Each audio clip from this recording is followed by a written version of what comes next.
God bless you. This is Bishop Kenyon, and welcome to 10-Minute Meals. You know, one of the slowest and most agonizing deaths that a person can die is the emotional and psychological death connected to the feeling of hopelessness. Whenever you get to the place where you allow the enemy to convince you that nothing will change, that the way things are is the way that they will always be, that life has nothing better for you, with the operative word being better. Whenever you allow the enemy to convince you to believe that there is nothing better in your future, life becomes excruciatingly hard to live. It is difficult to get up every morning when you feel as though your future has nothing better, when you feel as though your future has nothing positive, when you feel as though your future has nothing greater to offer you. Life becomes arduous. It becomes difficult beyond my ability to articulate. It is hard to get up every day when you don't feel that there's anything worth getting up for. But I've got news for you. Hope is power. And the power of hope can propel you into your destiny. It can propel you into places where you never ever thought possible for you to go.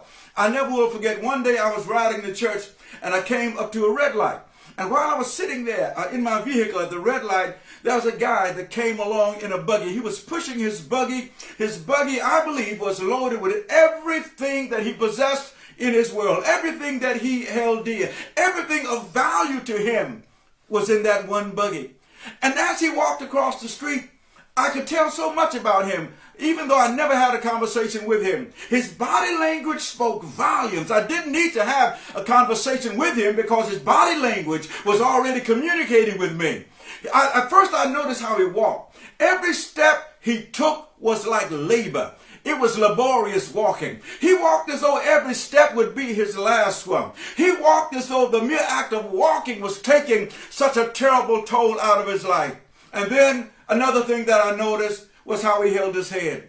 As he walked slowly, laboriously, he held his head down and looked at the ground.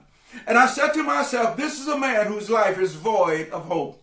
This is a man who life has convinced him that there is nothing worth raising up his head for. And I want to say to you, there are some of you watching me right now. The enemy has almost convinced you that there is nothing worth raising up your head for. But I come to tell you, the devil is lying to you. Why do you think the enemy is spending so much energy trying to convince you to believe that there is no hope positively in your future? The reason he is working so vehemently to discourage you is because the enemy knows that the only way for you not to receive what God has promised is if you give up. You throw in the towel. You cease to make progress. But as long as you are moving, the devil is angry with you. He wants to convince you that your hope is empty, that it's void, and it has no power. But I want to encourage you to allow the power of hope to resurrect your dreams, the power of hope to pick you up, the power of hope to turn you around. Somebody ought to say amen right there. As I watched him and I saw these things in this man, I said to myself, I said, Lord, I wonder what happened.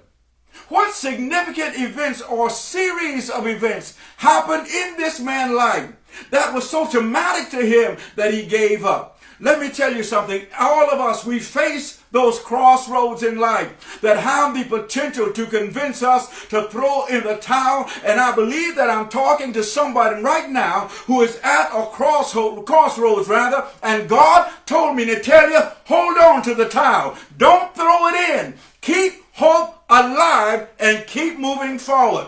Listen, there was an experiment done in one of the universities in the country.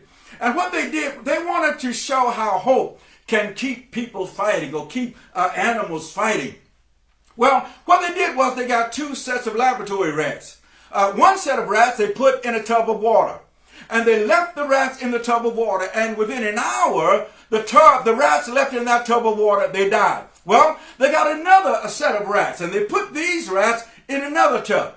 And these rats begin stroking. They begin stroking. Boy, they were stroking feverishly, just stroking. And just about the time they're about to run out of gas and go under, there's a hand that reached in and plucked them out of the water. But here's what they did. They did didn't hold them out long. They held them out for a minute or so and put them back in the water. And the rats started scurrying again. They started scurrying again. They started scurrying again. Now, then the rats were about to run out of gas again. But here's what the researchers did. Instead of going in right away, they waited and allowed the rats to go a little bit further and a little bit further. And just about the time they were about to go under, the researchers reached in, extracted the rat from the water. Then I realized, it dawned on me rather, what he was doing. Now, they instilled hope in these rats by virtue of causing the rats to expect something positive to happen in their future. They instill hope in the rats by periodically taking the rats out of their detrimental situation, so much so that when the rats were running out of gas, they convinced themselves that if I can keep stroking the same hand that has come in here and rescued me before, if I keep stroking, that same hand is going to reach in here and rescue me again.